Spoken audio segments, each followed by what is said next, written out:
this year I was really taken back at actually the era that I grew up in, and the fact that women were speaking up now, that men were speaking up now, that in this era there was so much abuse, there was so many things that was happening to people that they had to keep quiet. And my motivation came from looking at my two nieces and thinking, I don't want them to have to keep quiet. My motivation come from the fact that I had to fight to regain the custody of my son that should have never left my care. Why should I stop? You know, why should I be the one to be silenced? You know, how can I work with my patients and tell them to speak their truth and not speak mine? That was Charmaine Harris, and welcome back to another edition of the Harris Health and Mind podcast.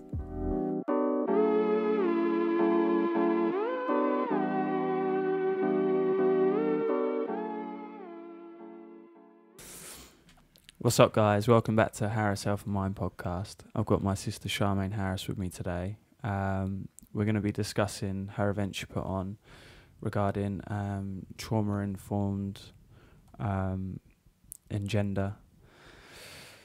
Thank you for coming on, Charm. Thank you for having me. That's all right. I just want to get straight into it, really, and just ask a few questions. First off, why did you decide to organise a social trial or conference? There was a couple of reasons, really, but there was one main motivation, and that was primarily to do with, well, I guess there was two motivations, one being to do with a friend who I'd lost last year, who had a major background, passion and love to try to do more about raising awareness for trauma-informed histories and people with trauma-informed backgrounds. Brilliant. And what was it about her that you admired specifically? There was so many things that I admired about her. I guess one of the major things that I admired about her was her genuineness. There was she was very authentic. She spoke very much from the heart, and she was, she was very real and very honest about what she saw. She came from someone who trained to work in the NHS because of her own lived experiences and her own trauma history experiences, and whenever she could, she'd try to share those experiences with others to help others. We have a clip of the conference she did that you've chosen to share a snippet on this podcast. Is that right to listen in? Yeah. Excellent. So we'll play this clip just now. We have already faced the biggest change in mental health provision 30 years ago when we shut a lot of the big institutions. And then we had the public against us saying we was all going to get slain in our bed and we can't have these people walking the street. Hey ho, we are. And I haven't killed anybody yet. So, let's hope. This is not such a massive step to take. So, what was it about her that inspired you the most? Well, when we were doing our training, we had to write individual autobiographies, and I was fortunate enough to have been given the opportunity to read hers. And in her autobiography, she described herself as having been a born survivor and spoke about the first 48 hours of her life, having to fight for her life.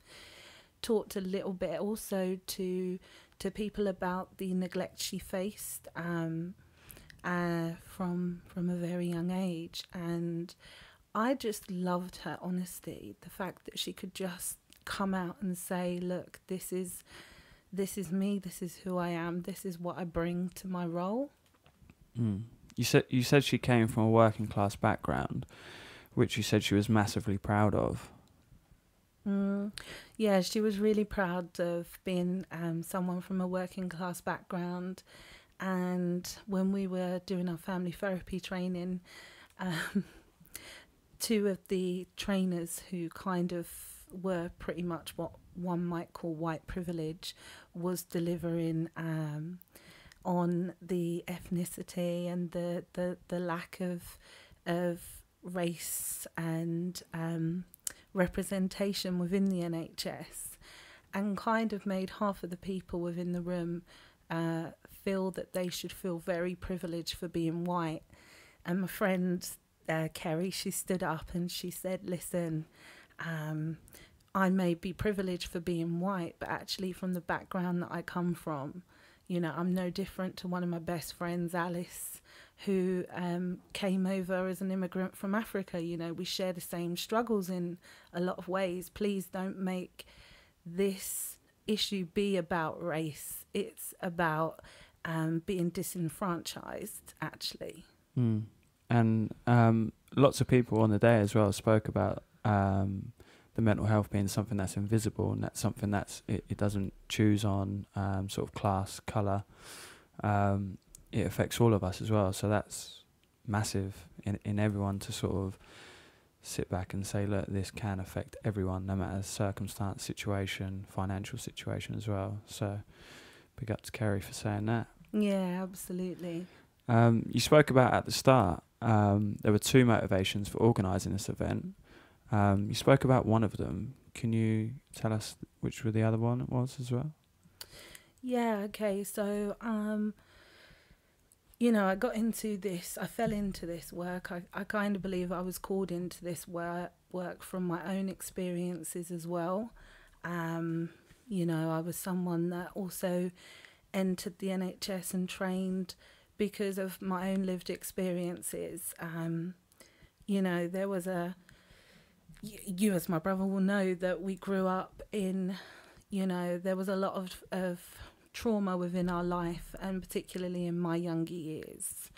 Mum had us at quite a relatively young age, and there had been abuse in her life, there had been abuse in my life, and I was just, this year I was really taken back at actually the era that I grew up in, and the fact that women were speaking up now, that men were speaking up now, that in this era there was so much abuse, there was so many things that was happening to people that they had to keep quiet. And my motivation came from looking at my two nieces and thinking, I don't want them to have to keep quiet. My motivation come from the fact that I had to fight to regain the custody of my son that should have never left my care.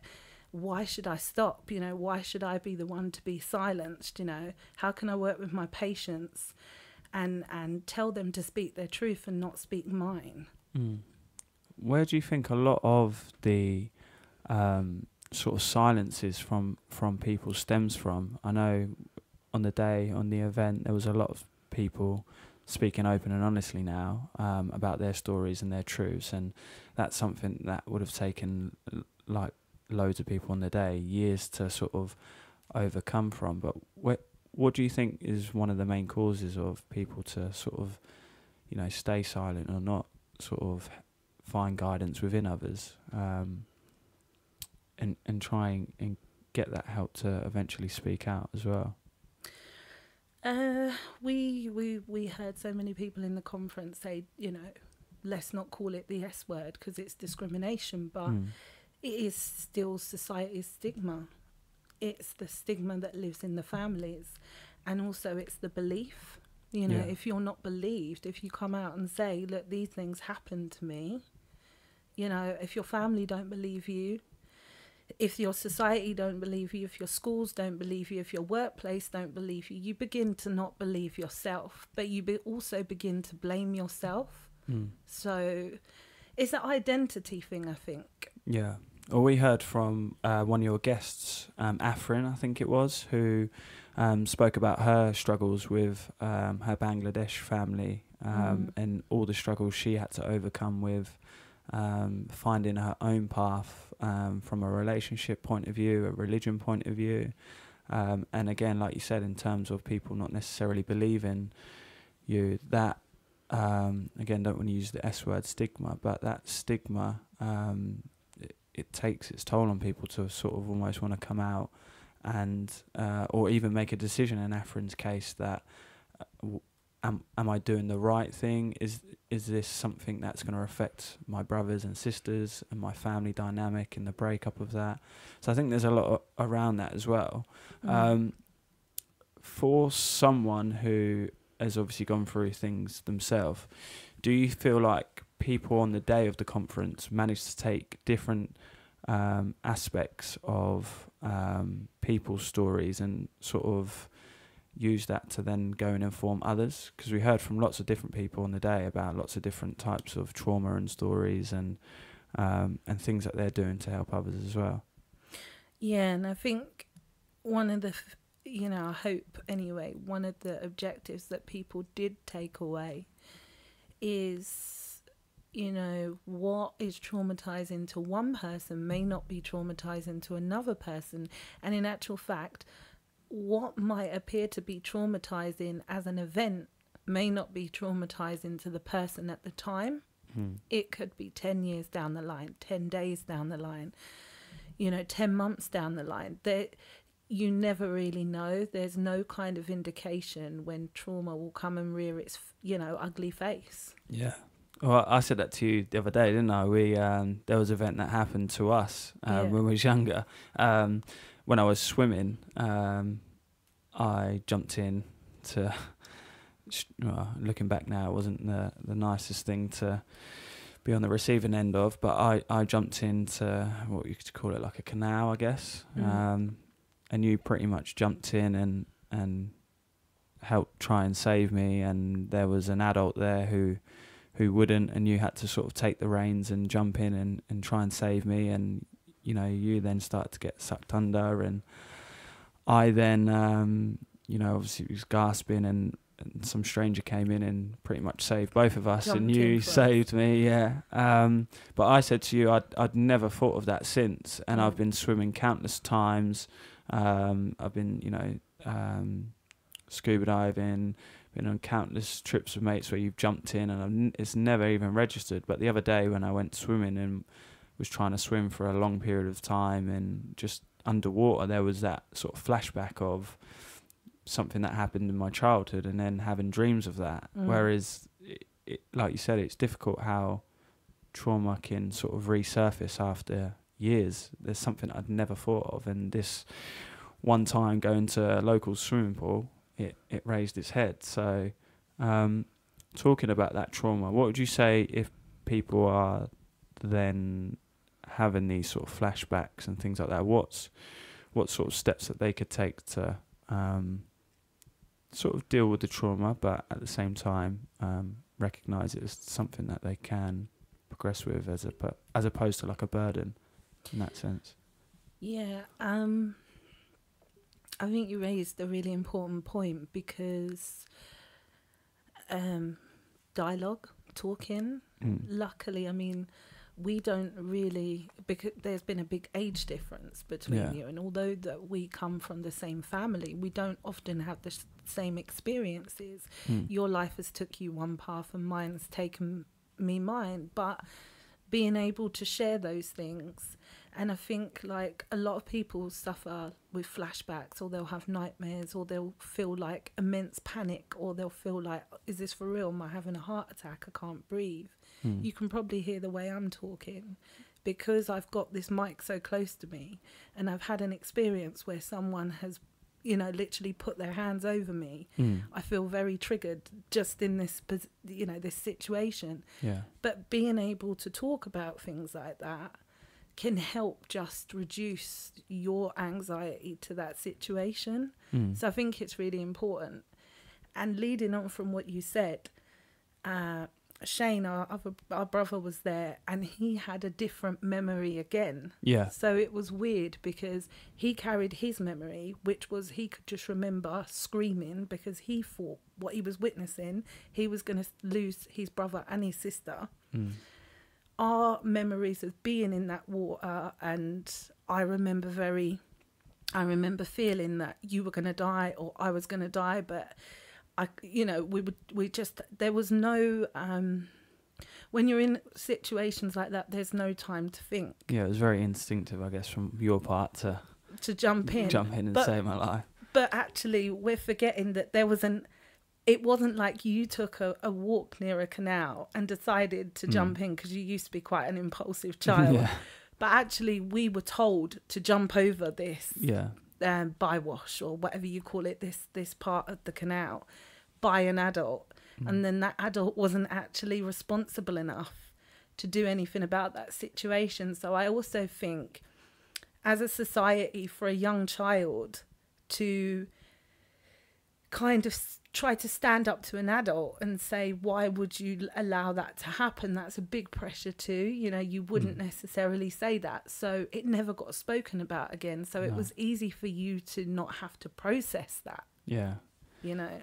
Also, as well, I was speaking to one of the guests from the conference about this same thing, and I said to her, I was like, when we were younger, I felt like we were very close, and we were quite close, and I don't know if it was that event as such that obviously you jumping in and saving my life, and the stranger as well, thank God, sort of saved both of our lives as well, but that brought us together. I don't know if that, you know, if it makes sense from a perspective of almost like, you know, you've got my back. And I don't know, I felt like when we were younger we were, you know, very close, not like we've sort of created distance, but when we were younger there was that sort of bond, and I don't, again, talk about how that may have sort of, I don't know, arose from that certain situation.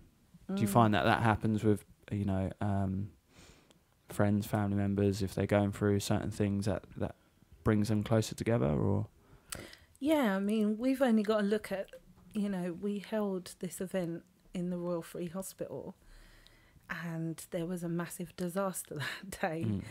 And there were lots of things happening to people who have trauma histories that are very triggering. But for them to get through that uncertainty, they come together. And if you are lucky enough to both witness an experience or go through an experience together, I do believe from what I've been through, it does make you closer. It's really hard to say if that's like that for everyone, because not everybody experiences trauma in the same way. yeah, So I may not have spoke about that with you all those years down the line because I didn't want you to be re-traumatized by an event. So it's waiting for an invitation to come to be able to say, yeah, you know, I still feel it. I know where you're at with it. That does happen. and also we do have the exact same birthday. Yeah. How many years apart? 8. 8 years apart. So I always ruin my sister's birthday as we have it on the same day. Also for me it was very, very empowering coming to an event. I know Shane got there in the afternoon, but was all female. The energy from the event as well was so inspiring, again, from different stories that people told. For me, from my personal experience of the day, I got a lot of sense of the guests that were there were definitely speaking about a community in terms of how that helps them as an individual with their trauma, again, with mental illness. Can you sort of just elaborate how important community, whether that be family, friends, open dialogue, work colleagues, can help a specific individual? So social trialogue is a form of open dialogue, but it's like more of a community form of open dialogue.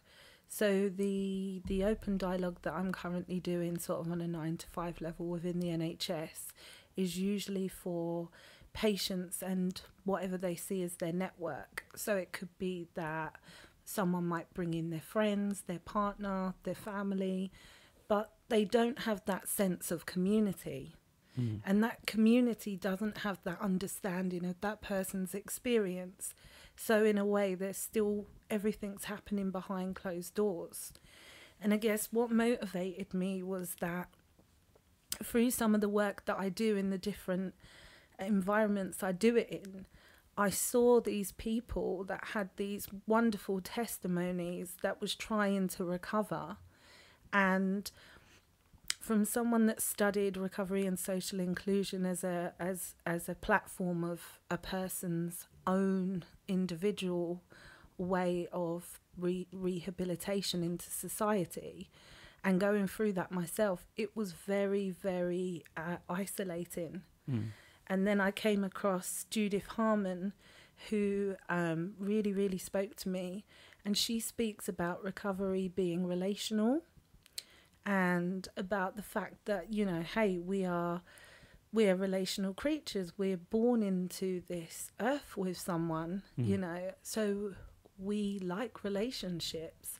And actually, in order for someone to make, I wouldn't say a full recovery, but a fulfilling recovery, they've got to have someone or something to recover for, be it a cat, you know, be it a partner, be it a child, be it a community that accepts them. So social trialogue for me was the way forward, because I thought to myself, these people need to be able to tell their truth and share their stories with a community of people that are being silenced. Yeah, we're going to listen to some feedback from one of the ladies at the event as well just now. Can you talk about what sort of motivates you to help others? I know you spoke about it to the group today, but can you sort of talk to the people that aren't here about what helps you personally to help others, and where you get that motivation from as well? That's a really good question. I think mainly because I have been through some things myself, and I have seen how things have been, not having people to speak to, and not knowing where to turn, not knowing what to do, not knowing who to approach as well. So I think if I'm going through that, there's obviously hundreds, thousands of people who are similar to me, who are going through those experiences as well. So it's important that we do have people to speak to, that we do know where we can go when we're having issues, when we're having difficulty. So that's one thing that motivates me to speak out and to also help other people as well. And also the fact that, you know, we just need to help each other. There's things that I know that someone else doesn't know, and just feeding off each other's experiences and being interdependent. I think within our society as well, we've grown up in a place where everyone's being interdependent, but we were made as interdependent beings. So feeding off each other, learning off each other is really important. Yeah, so I mean, it was such a privilege to have Vanessa as a guest speaker on the day. I mean, she's done so much for her community already. 17 years old, started her own charity, and she's trying to do a lot for the young generation now.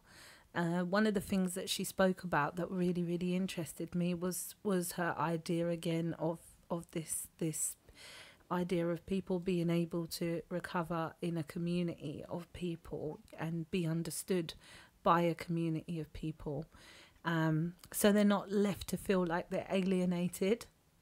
Now, some people don't have the opportunity to do that, and particularly in some of the environments that I'm working in. So one of the things that we have done is looked at different types of trauma-informed practices that we can use to help people be able to have the opportunity to tell their story. One of the ways that we do that is through narrative forms of working, narrative therapy. And one form of that is something called the Tree of Life. We had a guest speaker, her name was Mordella, and she spoke very much about the Tree of Life. The baobab tree. Yeah, exactly. Do you want to go into a bit more detail in terms of how she sort of put it across, and what, you know, the way she sort of articulated the Tree of Life to mental health? Yeah, so she spoke about the way in which we are influenced a lot from the roots of the tree. And one of the things on the day that was coming out a lot about the roots of the tree was this toxic masculinity and this lens that we see ourselves in, like a patriarchal society. One of the examples that we have from that again is looking at our our black brothers, which are highly represented in PQ, so psychiatric intensive care units, and the level of restraint, and also looking at the people restraining them. They're very much people that look like them, representing their communities. So although we were there representing the women of the day, we were also able to look at, you know, this in a measure where we can see that this is a issue that's affecting everyone. It's just that the discriminatory struggles are very different. That being said, you know, we had speakers there where when people tried to make this about a colour issue, you know, people would stand up and say mental health is an invisible illness. It can affect anyone, and we have to become a community. So, but a real community will see that there are different representations within that community. And when I, in my first year of doing my training within Open Dialogue, as one of my papers, I wrote a report called RIC, which was Recognising Inequalities and Creating Change. And it was a race paper because we didn't have the representation from the black community within the NHS that we wanted from a lived experience platform. We weren't hearing from the guys that were being restrained and held down and drugged up. And I wanted to know why. So I spent a lot of time on PQ wards talking to people, but nobody really wanted that report to come out. So their voices weren't heard. And I think this is where Tree of Life really touched me. Because when you do this work with people and they put down their story on a tree, it's just so beautiful, you know? It's their first time of really having some sort of validation and someone believing them. Yeah. And I think from the day there was, again, a couple of speakers, Mordella spoke about it as well, from a personal perspective. And you talk about being on the PQ wards and a lot of discrimination, and even a discrimination coming from, you know, the what you would class as, you know, brothers and people of the same race, sort of forcefulness on those individuals. Do you think a lot of that also has to do with the backgrounds? I know Mordella spoke about it from, you know, a Caribbean perspective where a lot of sort of mental health is almost sometimes discouraged, and there's not even I think Mordella spoke saying they don't even have a name for it, you know, in the Caribbean community and in the African community. It's sort of almost dismissed. So do you feel like those guys that are representing the sort of the same race class and causing that harm, one, need further education, and two, the people at sort of the higher levels that are putting them into that position need that education themselves? Yeah, absolutely, because this was one of the things that when you go and train in the roles of doing what we call treatment as usual roles and jobs, you know, I come into the system as a peer worker. I come into the system that was, you know, I was doing training for the organisation. I was working in a recovery college. And then when I wanted to get in and do clinical work, one of the things was put to me was, well, you have to, you know, you have to be trained in your restraint. It was very much something that was considered to be a way of protecting me. And, you know, there's a painful part of my own life where I had a voluntary hospital admission, and that's just a separate story because, you know, there's a lot of coercion that happens that ends up making you look like you're playing ball and you're being a compliant patient, because you then get people telling you. The thing is, you learn to realise that if you don't be seen to be doing what people recommend, they will do it. They will do it anyway. And if they do it anyway, that has repercussions on your life, you know. So I was lucky in a way that I was a compliant patient, you know, but it doesn't mean that the struggles isn't the same. You know, it doesn't mean that you don't experience the same thing when you're in that kind of environment, you know. So yeah, it's painful when you're asked to do something to someone that you've seen yourself be in a similar situation, you know, and I couldn't do it. And I think that's what motivated me to say, that's, you know, if that's what it's going to take, maybe maybe there's another way for me to be able to support and help people through their journey. And maybe it isn't just direct clinical work on a ward, you know, supporting someone, offering group, you know, alternatives and places to speak. Maybe it was something else. And that's what I did. Well said. I think, I can't remember who it was on the conference, also said it's about trying to see people as people rather than, rather than someone with a tag in terms of, you know, a mental illness, and start seeing people as people and treating people how you'd want to be treated, with a bit of love, a bit of empathy as well. And I think that's such a valid point. You know, you may not directly know someone who has potentially suffered, but it doesn't mean that you can go around using, you know, your weight against someone for whatever reasons you may have. So I think that's a valid point as well. Can you just speak about the division between the peers within the NHS? On the day there is a clip of you speaking out, talking about speaking out as well. Can you just go into a little bit more detail? Yeah.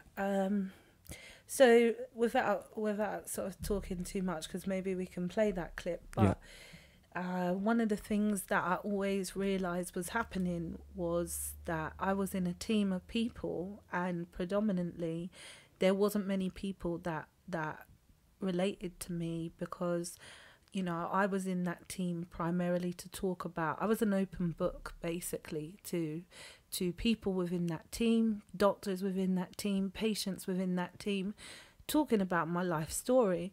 But everybody else in my team, that actually I was in recovery for a lot of the stuff I'd gone through. But there were people in my team that was off sick, that was burnt out, that had stuff going on in their homes, you know, that their children was going through, and they didn't have a voice. Yeah, and that was really difficult. But then it also caused a lot of conflict, you know, because they thought, you know, I get to talk about, you know, lucky me, I get to talk about everything. But actually, I'm on a band, you know, at that time I was on a band 4 within the NHS. There's no amount of money, you know, that can make you, you know, when people start to make you think that you're selling your soul, because when you're talking about your story and you're getting paid for it, they make you feel like you're selling your soul. And that's why I said I never come into the NHS to give up a highly profile job that I had to work at a very low band to sell my soul. It was a calling. It was something had to be done. I was there for a reason that I couldn't describe. So that's why you hear that in the clip that you're going to play. Yeah, let's play that clip just now. How many of us are on antidepressants? Stand up. You would be shocked if I told you how many people stand up. And what I say to them is, peers come with threats and opportunities. When I was recruited as a peer into the NHS Trust, I was paid to speak up. You're paid to shut up. Right? But it's the truth. So how are we going to make this change if the system is still facilitating that you've got to be quiet and it's all right for people like us, or maybe not, depending on how you define yourself, to speak out? I felt there was a lot of tension in the room with them and us. Where does that come from? Well, Mirabai talks about an Only Us campaign, and she was talking about on the day us needing to be really careful that if we're not careful in the way that we we speak about our experiences of what we see, that the progression that we've made in terms of peers within the NHS could be lost because there are members of staff that aren't speaking out, and there are members of staff that if they did speak out could get struck off. And she was namely talking about doctors and nurses and social workers, and I kind of said, yeah, but what about STR workers, support time recovery workers, peer support workers, you know? What about these people, you know? How comes it's all right for one lot of people to be seen that they can't be treating people, but another lot of people to be carrying that burden? And one of the things that come up after that was that one of the women in the audience was asking, listen, I've got 10 minutes on Tuesday to go to my doctor and tell my doctor about my symptoms. How do I do this? And that brought us up to the subject of training, and particular not only in mental health, but in certain areas of mental health, trauma being one of them, and some of the symptoms. And how does that, you know, woman go to her GP surgery when she knows she's only got 10 minutes and explain and express herself and the symptoms that she's having, and feel that she's being believed, being understood, getting the help and support that she needs. And this is one of the things that we said. There is a lack of training in GP surgeries, how preventative measures can help people that are going through, you know, certain mental health problems, illnesses, distress, you know, whatever people want to call it. We talk about nurses. You know, one of the nurses there said you get 3 hours training in personality disorder. What does that word even mean? You know, we heard a lot about PD on the day. But, you know, so I was halfway, 4 years ago, halfway into writing a book called Drive-By Psychiatry, and that's what I see has happened. Because the same way people are saying there's an epidemic, yeah, within knife crime and stuff like that, I see that within the health system. I see that within mental health. Like, now people are talking about it. Now people are coming out. It's like the health service can't cope with it. So they're saying to people, oh, you're not really ill, you're stressed, or you're this, or you're that. And they're minimalising what people are going through. And it's quite painful to see. Mm. And on the day as well, a lot of people spoke about being sort of misdiagnosed as well, and the fact that when they do go to their GP, they're not necessarily listening to them. All they are doing is when they are, you know, talking about their symptoms, all their doctor's then doing is typing in and understanding, right, this sort of prescription that I'm then going to pie you off within the next 5 or 6 minutes. It wasn't a case of, okay, I've understood these types of symptoms from what you're telling me. Maybe we can prescribe, like you spoke about with Alex, and maybe we'll touch on it in a minute, about the yoga or the holistical side of stuff, rather than just say, okay, you've told me we're looking at this, I'm going to prescribe you this, try this for 6 weeks, come back in 6 weeks and tell me how you get on, that type of thing. So I think there's a lot, like you're speaking about, in terms of training and education that these doctors need to go on. Yeah, and, you know, people say to me, why aren't you out there promoting yourself? Why aren't you out there speaking louder? You know, there's so much money that goes into a pharmaceutical company, you know, different pharmaceutical companies where people are, the cheapest way to treat people is to give them pills. You know what I'm saying? So like Open Dialogue, which we're running a research trial of, you know, people are looked upon as, this is too much of an expensive service. How can you be spending 2-3 hours a day, 3 or 4 sometimes clinicians at a time, with one patient and their families? Well, actually, you know, if you go in on the early onset as a community and a collective of people and really help that person, then we know, you know, we see from other ways from around the world, particularly Scandinavia, that actually the network, the community ends up teaching itself how to manage in times of crisis. So you're putting in this stuff early, but actually people are managing for longer. So it does make sense. And actually, you're not just working with the person at the centre of concern, you're working with their family, because their family are also affected by this situation. Or if they're not directly affected, they may, soon come into contact with friends, family members, other family members and friends that may potentially come on to be affected in the long run as well. So like you're saying, if you can start these types of initiatives early, in the long run it's going to help also financially as well, which surely makes sense in the longer run. Just wanted to speak about as well, in terms of the patient experience. We heard from, is it Taryn on the day? Yeah, Taryn on the day. And she spoke about a lot with open dialogue and social trialogue. From the patient within that setup, do you find that that's a bit more of a comfortable setup rather than other things they might be used to in going through?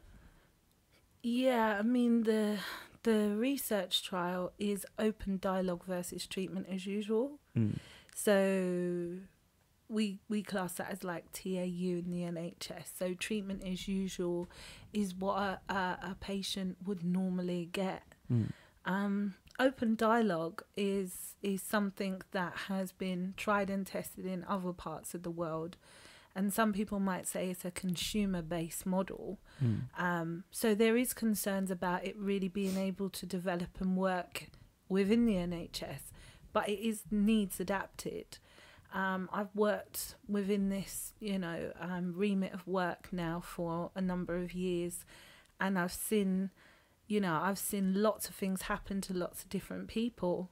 I've worked with one chap a couple of chaps within this model who have been on a ward, but you might remember Lucretia. Yeah. So Lucretia is one of my clients that receives open dialogue that I work with a colleague over in East London. And, there's so many different, if you'd have met Lucretia last year, she's such a different person from the person I met. So for me, I have a lot of faith in open dialogue. Yeah.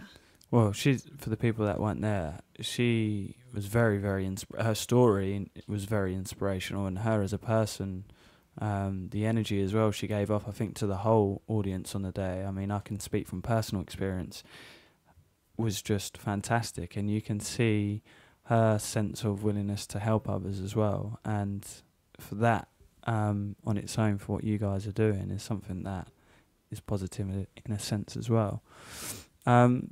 Just going on about, you speak about the research side of stuff. I know on the day there was a lady who spoke in the audience about we keep going back to research. How can we get away from, there needs to be another study on this, or we need to research this before we can progress things forwards? What's your sort of view on those sides of things within the NHS as well, and outside of the NHS? Yeah, because I think that the question was directly put about the Women's Task Force report, which is like the mental health report that come out, and they're really, really pushing for gender-based trauma-informed care approaches to working within the community and working within the NHS. It's really, really difficult, because I think one of the people in the audience said, come on, we've got the findings out there. We know they exist. They're just underground because they're not an RCT, which is like a randomized controlled trial or study, or, people don't listen to them. They don't have to put them in place, And that can be quite difficult. But I think there are certain, for example, the approach that Alex uses that works with clients, the trauma sensitive yoga, we know the difference that has, and we know that there's a lot of psychiatrists, a lot of psychologists, there's a lot of people that have been involved in that work, and the survivors that have had a major impact in putting that work forward, so that we can work with other victims and survivors to be able to kind of get a different form, an alternative form of treatment, you know, and it's just not readily available within the NHS, which is so sad. Can you just, for those that are listening in that might not know, can you just talk a little bit about trauma sensitive yoga and how that sort of may be different to, you know, the standard types of yoga that people may be accustomed to? Yeah. Well, trauma sensitive yoga is all about kind of working. It's like two people in a room trying to have a body that's as simple as it goes. I don't know, maybe Alex would describe it different, but it's about an invitation to be able to notice the different sensations within the body, different things happening or not. It's about feeling that you're able to have an experience, but you're not alone in that experience. I can talk about that firsthand because I'd heard a lot about this way of training, and the last kind of major event that happened within my life had shut down parts of my body for a number of years.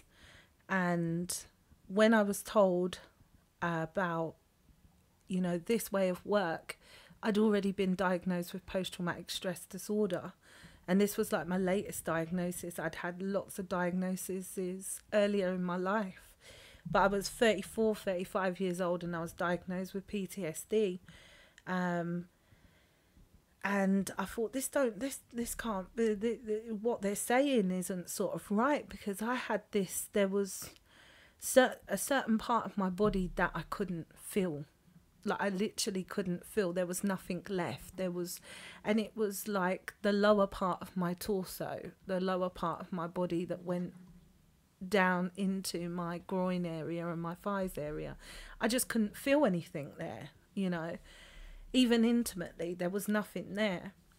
And so when I went on this, I was very skeptical when I went on this training that Alex was offering.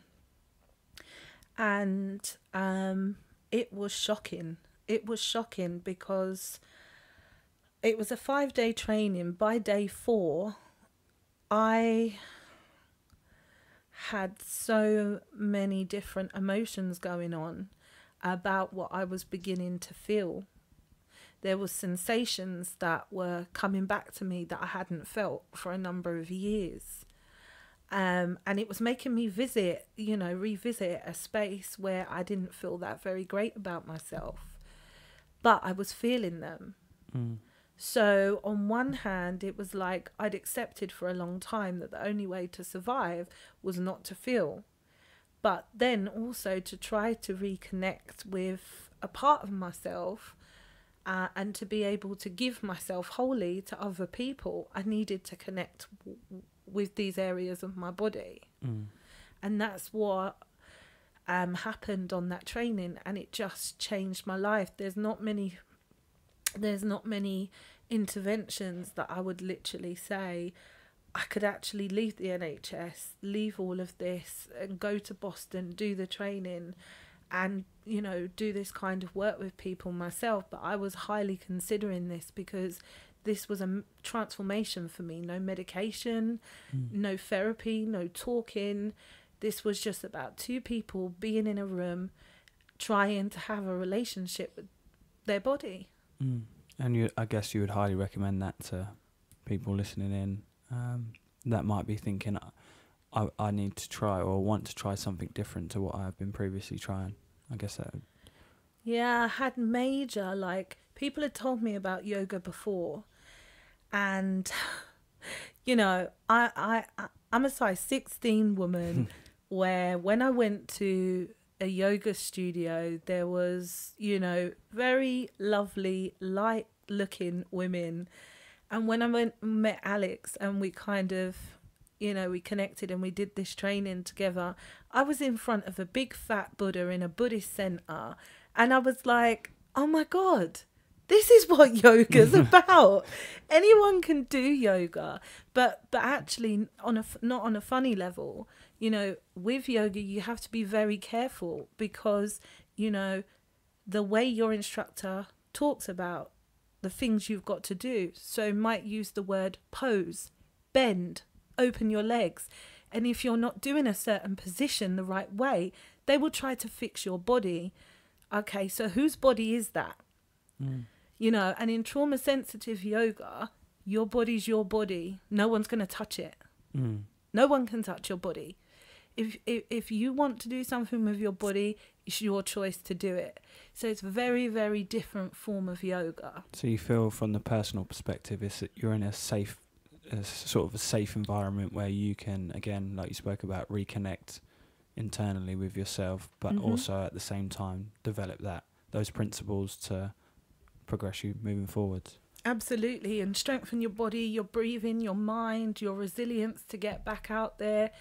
You're just two people in a room trying to have a relationship with your body, but you're not alone. Yeah. Brilliant.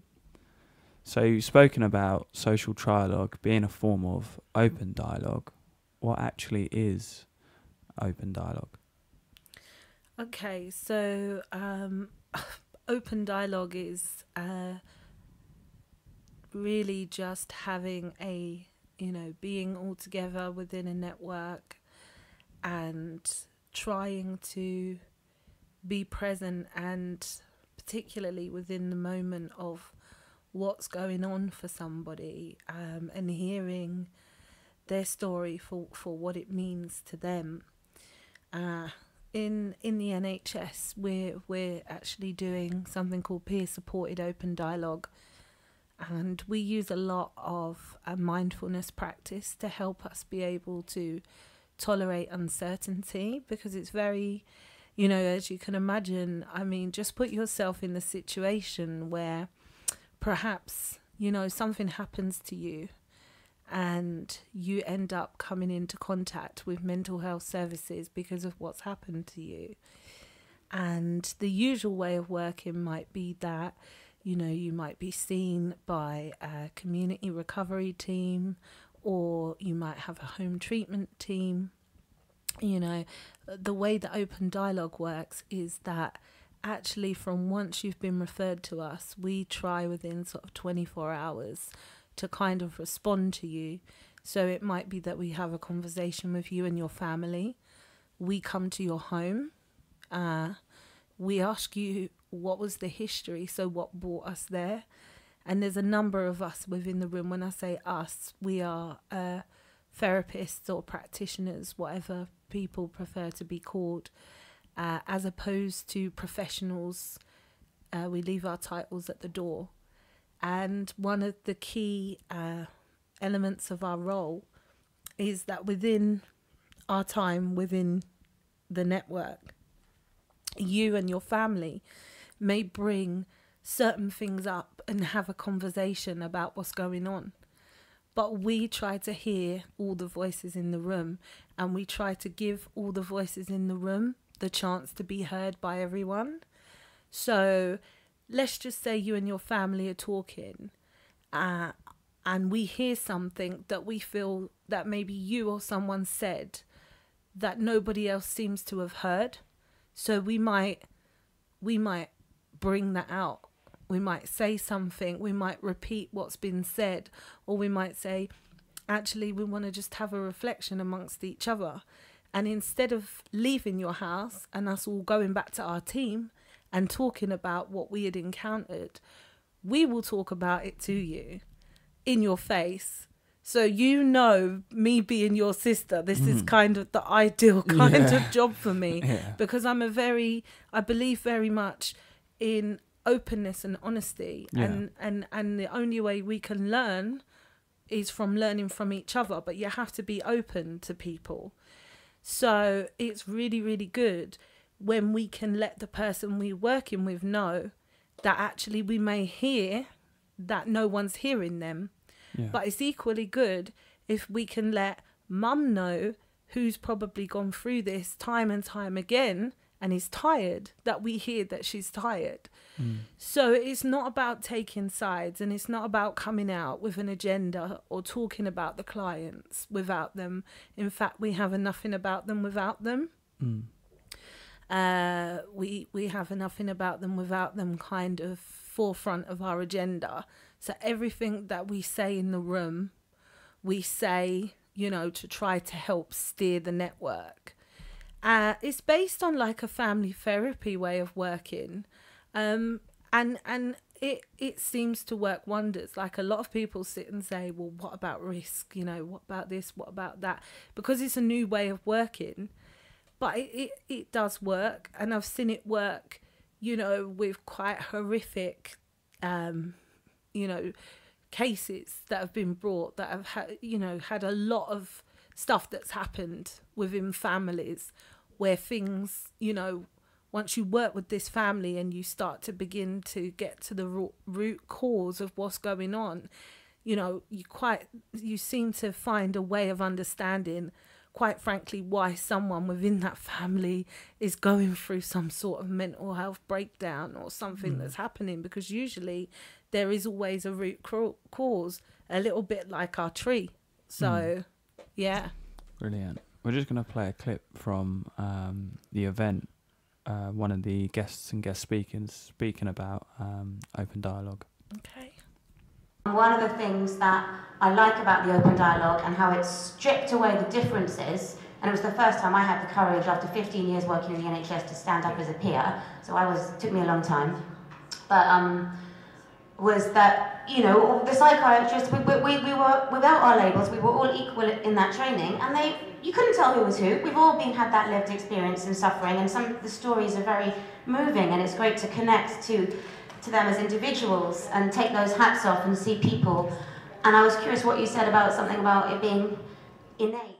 Yeah, the guy just wanted to actually express himself, and the psychiatrist, and this is in the network meeting, kept on saying how scared she was, and that she wouldn't come to the hospital to see him because he scared her so much, and that she wanted him to go on medication.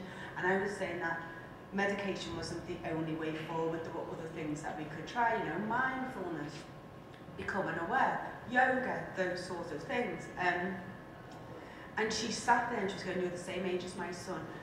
I'm trying to bring his mum in at the same, and this was an open dialogue network meeting. And the CPN that was there, that was all, actually agreed with her. And then at the end of it, we had to reflect, and I said what I thought, and I was the odd one out, sort of thing, and it was quite uncomfortable. And I actually wrote up about it on my open dialogue. We had to do our last essay, and I said it can be quite uncomfortable if there's not that trust within the open dialogue team, and it does come up, and I didn't join the service in the end. So there's some brilliant people in open dialogue, but from my experience, I've found that it's there's still a cultural thing still in it. Do you know what I mean? Which I didn't think that actually would be. Taryn there speaks about open dialogue not necessarily working when the trust isn't there, and the hierarchy as well. What would your response to that be? Yeah, my response is that I can totally empathise with what Taryn's saying. Although I'm a massive believer in open dialogue, and I'm also very aware that in certain parts of the country it's not actually working, how it might be seen to be working in Scandinavia and other parts of the world. So people are saying, well, this is not pure open dialogue, this is diluted open dialogue. One thing I will say is it's needs adapted. we're doing peer-supported open dialogue. So what Taryn says about power and hierarchy is a massive thing for me. I would say that open dialogue as an approach is a flattening of hierarchy. It's not a removal of hierarchy, because there's lots of hierarchy still in place. You know, the fact that if someone is still seen to be quite acutely unwell, we might still ask for a psychiatrist, shows how much a hierarchy still sits within open dialogue. Yeah. But open dialogue for me and social trialogue, the good thing about these approaches is it gives us a chance to bring in other people to the network. And some of the things that I feel that we should be doing is having trialogues with police, you know, GPs, you know, other people, to help them become much more trauma informed. I also believe that it's also important to kind of hear their voices. You know, there is something called vicarious trauma. So when you're witnessing trauma on a daily basis, and this happens when you're a member of the Blue Light Services a lot, you know, you're more likely or prone to become traumatized or suffer with PTSD or other forms of, you know, trauma. So I do feel that the open dialogue approach does give avenues for us to, much wider avenues actually, for us to be proactive as a community and come together and say, you know, this isn't just a health issue or a police issue or a community issue alone. It's an issue for us as a society to come together to make a bit of a difference. Treatment as usual don't give you that. No. And you speak about like the hierarchy and the police being trained as well, but also them maybe being affected, and also being some people on the front line that are greatly affected to that. How do you think that sort of comes full circle with the open dialogue? Because do you think there will be a lot of issues with particular people within those services then coming out and openly saying, look, I've, you know, suffered from this?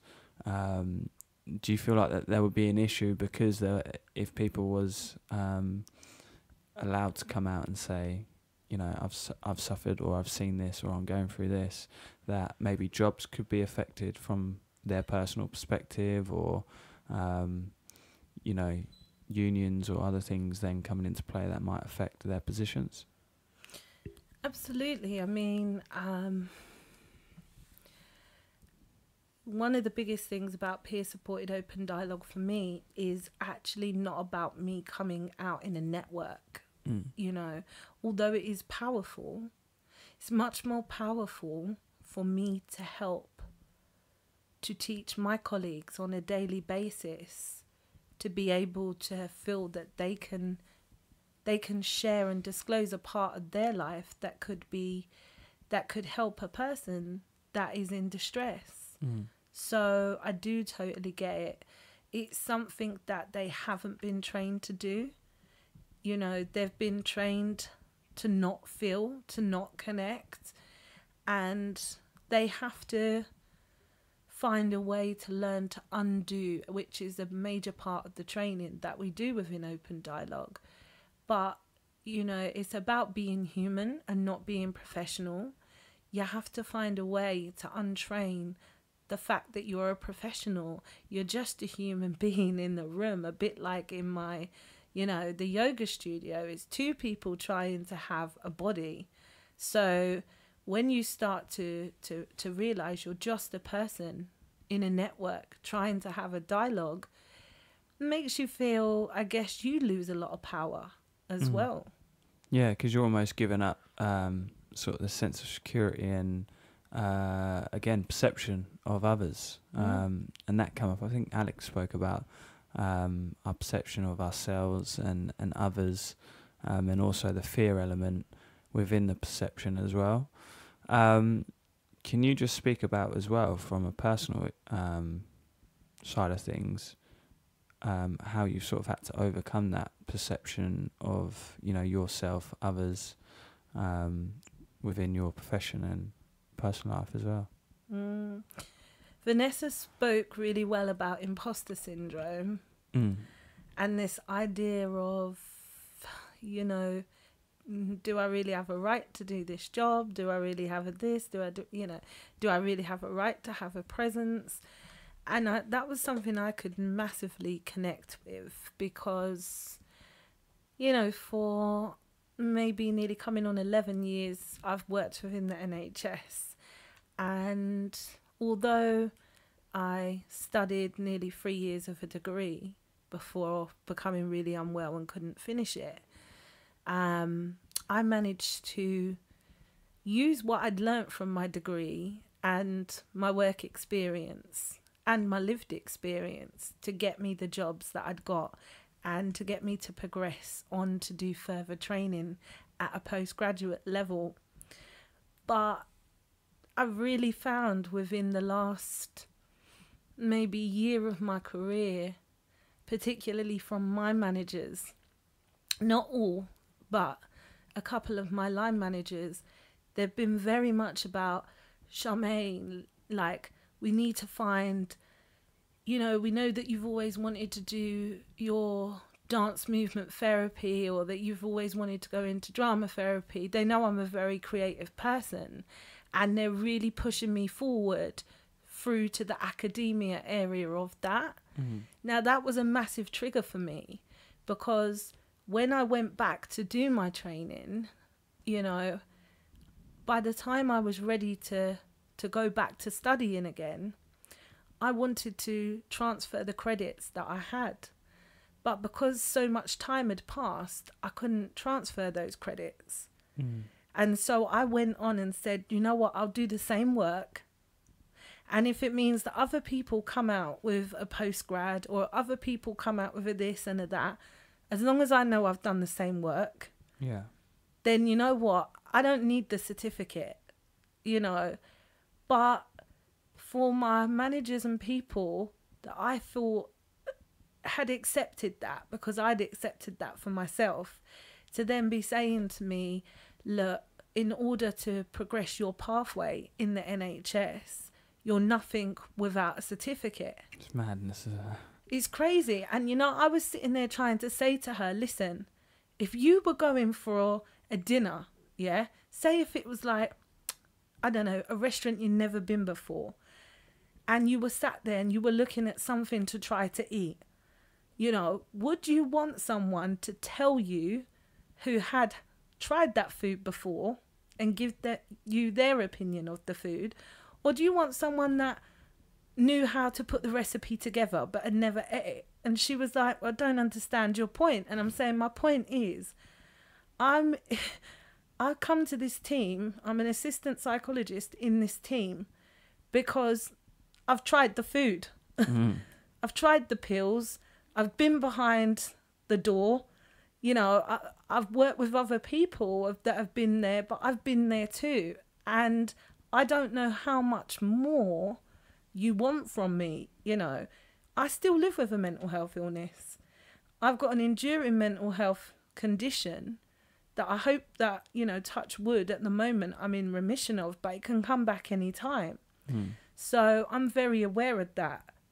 And so when people forget those things, it's very hurtful. And I feel that I'm quite a resilient person, so I do worry about other peers that might come in to this kind of workforce and feel very pressured to go and take on like a treatment as usual job. Like, you know, if you choose to be a peer, you know, it's because you want to be a peer. If I wanted to be a doctor, I'd be a doctor. Yeah. Do you know what I'm saying? For sure. And obviously you spoke about yourself still currently going through, you know, stuff personally. Do you feel like a lot of people, when they first start out and first have the understanding or the misdiagnosis, that they may have PTSD, anxiety, depression, clinical depression. Do you feel like there's a lot from people that want to try and get rid of all of those things rather than sort of manage what they're going through, as opposed to, there's a lot of people that everything's 100 mile an hour, or they just want to get rid of the next thing as quickly as possible, rather than sort of in accepting it and finding, a root cause, or going back to that trauma and sort of dealing with it from that perspective. Do you get that a lot, or just sort of speak about those experiences, and even you personally as well? Yeah, and I think it's at different stages for people as well, because if you first come into the system and you don't know what's happening to you and you can't explain why, you normally want to answer. So if a doctor or a nurse or anyone tells you, well, there's nothing wrong, then you start to think it must be me. Yeah. And I can only speak from the people I've worked with and myself. But then when you do get a diagnosis, it does feel quite liberating to begin with, because you think, okay, so there's something now that I have that other people have that I can connect with. I'm not alone. But then when you start being put into services to help treat the symptoms of your condition, you're clustered.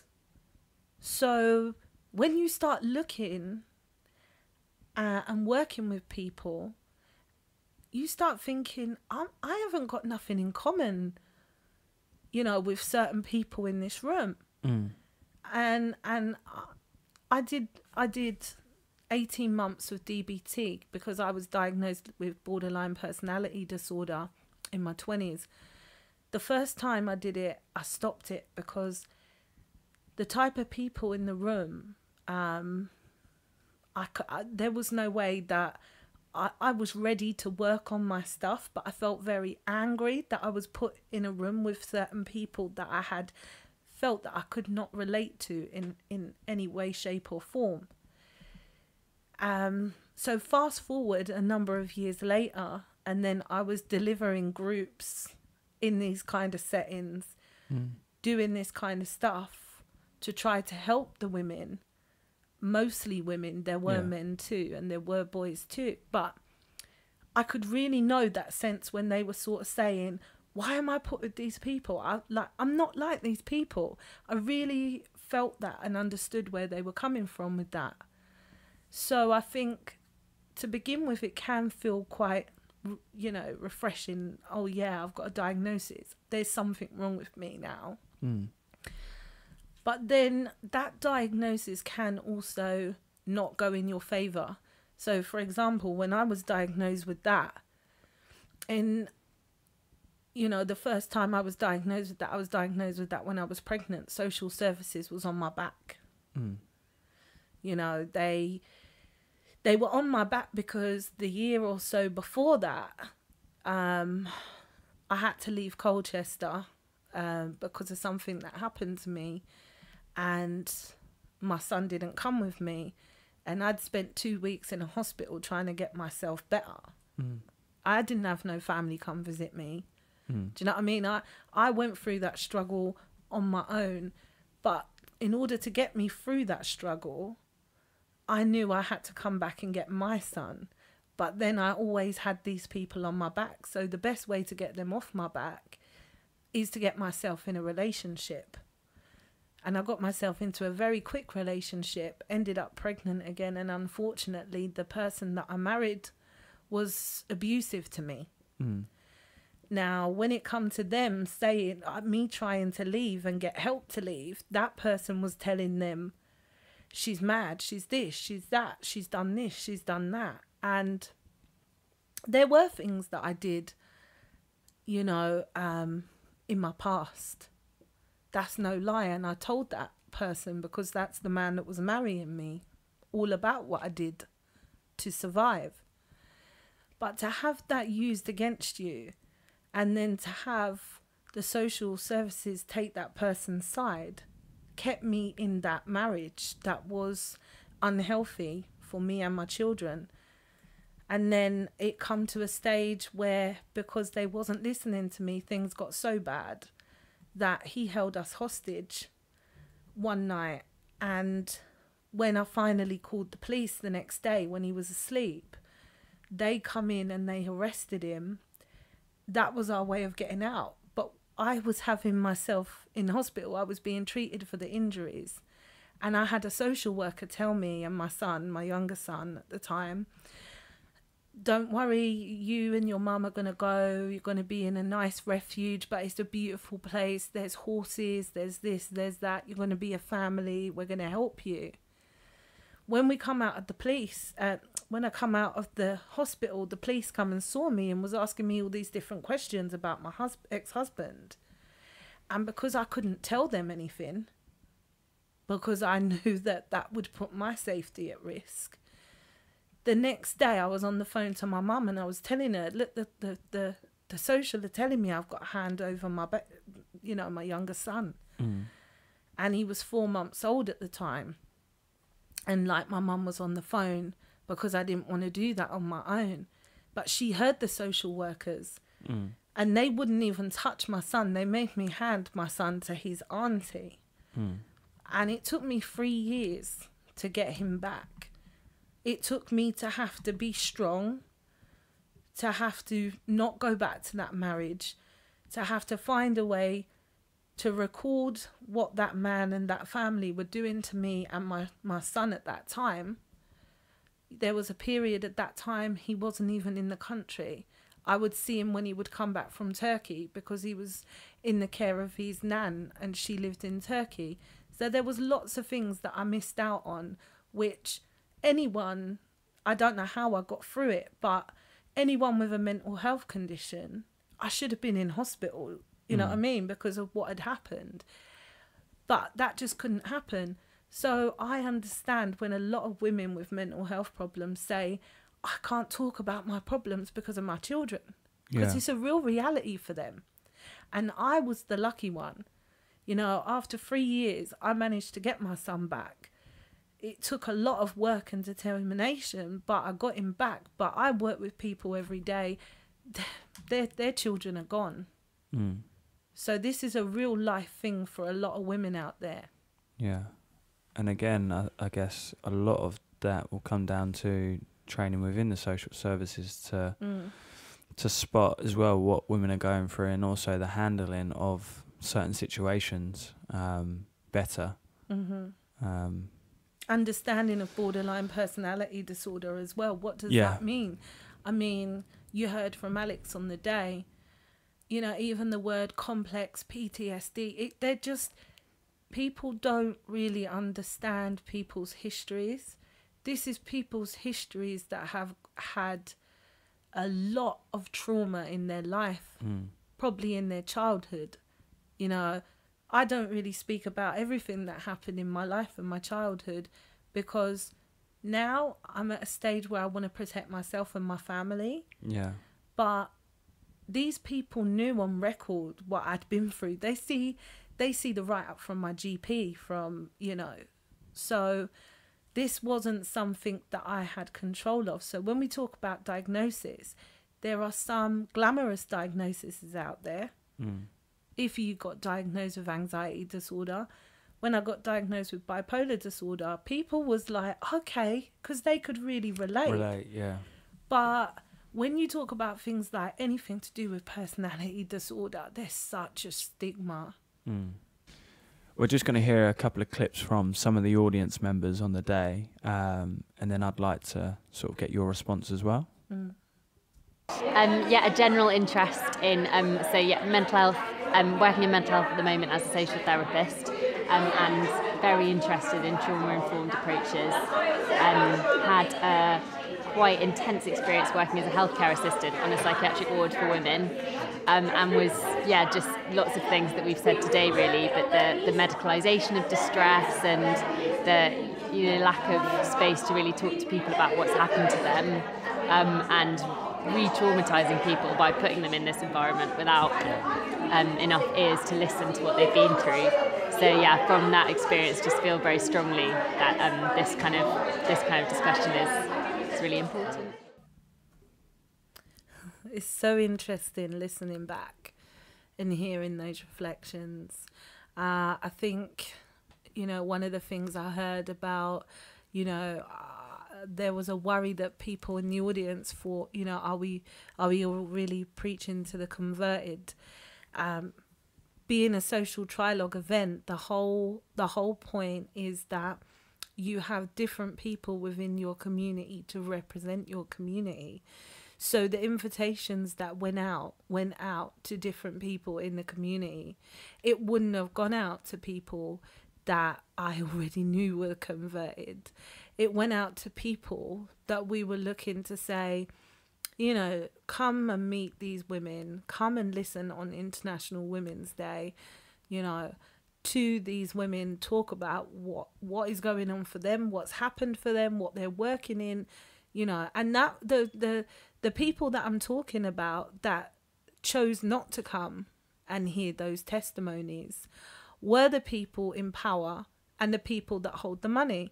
So the CCGs, the clinical commissioning groups that hold money, that can decide how certain, money is spent on projects out there are delivered, whether that be within the NHS or within primary care, or secondary care within the NHS, and other people. And I mean, we knew that Jackie Doyle, the health minister, was already involved in this. I didn't want to put that out. I'd wrote about that earlier to Jackie and other people. It was a late response. Russell spoke about the fact that he'd already met her to talk about the research trial with her, and the fact that she was a Tory minister. He didn't really have much hope. But all I can say, she very much has taken on board to sort of say, okay, let's listen to what this woman's got to say. And the opportunity to feed back to her. And the voice I cannot feed back to her is the voice of the people that hold the power, because they weren't there. Yeah. We're just going to hear another clip as well from one of the guests from the day as well. Okay. Is there anything you've taken away that you may not have necessarily had an understanding of before, or? Yeah, definitely going to look more into the work that's being done to try and educate police around the treatment of people of colour in mental health services, and treating people of colour with more violence than white people, I think, is something that I sort of was aware it was happening, but hearing people's direct experience today, that's really it's just appalling. So found that very that stuck with me. There was a lot of response on the day to the role of the police and what they play. What was your response to that? Obviously, there's a lot of people that have their own experiences of the police. I remember one of the guests talking about her experiences being in the 1990s, and then Mordella talking about actually she had a similar experience back in early last year. And then another person saying that they had the exact sort of experience that this other woman was talking about, namely being dragged out of their houses, naked or half naked, put in a cell, having to be told by an ambulance service, no, this person can come in an ambulance. And the thing I found really strange about this whole situation was the fact that female police officers were complicit in this type of behaviour. I heard people talk about, particularly anyway from that conference, that they had more compassion from a male police officer, not every male, but that this was a reoccurring thing for female police officers. Now, I don't know if this is because, like what Alex was saying, where sometimes you're scared of the people that you're treating and vice versa, and there's something going on there. But for me, there's no justification when someone is sending you an invitation to a very safe space to come and learn more about the people that you are working with in a community, you know, and to not send any representation to that, I think speaks loudly myself, because, you know, if this is a situation where they want to change and they want to be able to be more, you know, involved in and feel more qualified in, you know, they could have come to this, you know, or event like this, but I can't talk about what other things they've been invited to, but people were invited to this event within those realms and they didn't show.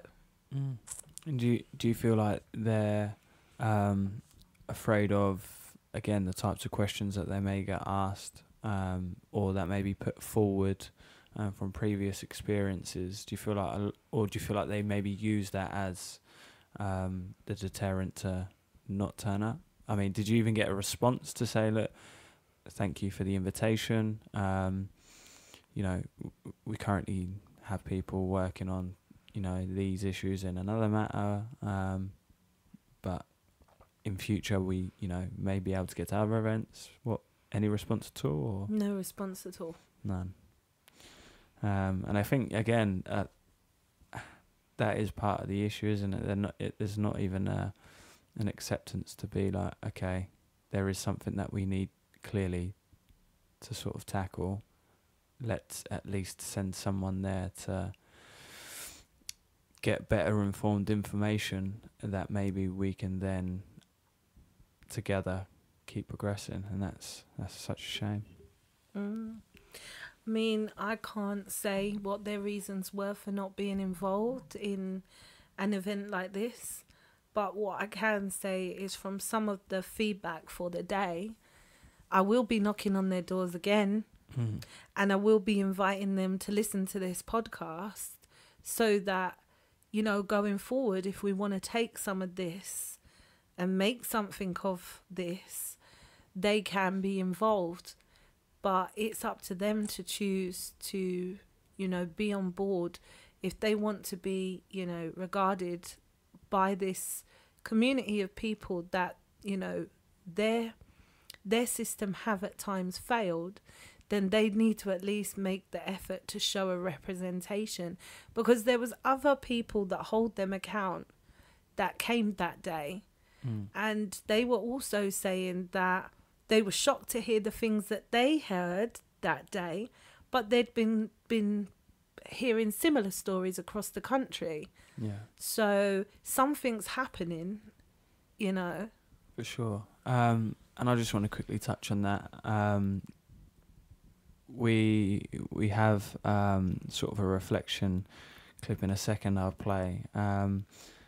And I think it sort of, again, going back to the whole idea that, you know, they're not involved in any shape or form, or not directly involved with anybody, friends, family members, loved ones that are going through something themselves. I'm just going to play a clip of one of the reflections from one of the guests who thinks that a way how we can sort of get these people to come and sort of find a way that they can sort of listen as well. So I'm just going to play that clip. Yeah, no, I agree in terms of, identifying with people as people whose, like, this stuff is in their lives as well, and although they occupy this position of power, I think when you're actually in a room with someone, the best way to try and engage them is not by setting up that opposition. Yeah, I guess maybe like taking the pressure off people, so being like, you're here representing, I don't know, you're as an MP, but we just want you to listen as a person, and feel educated. We don't want you don't feel the need to like represent your party line or whatever. Just I think absorbing it. I guess that was the final reflection, really. I just want to know what's next for you going forwards. Yeah, so going forward, personally speaking, I want to do a collection of people's testimonies. I want to write a book of people's testimonies and put it out there somehow for people. I'm also in the process of trying to set up Joint Action, which is obviously our social trilogue community way of bringing people together.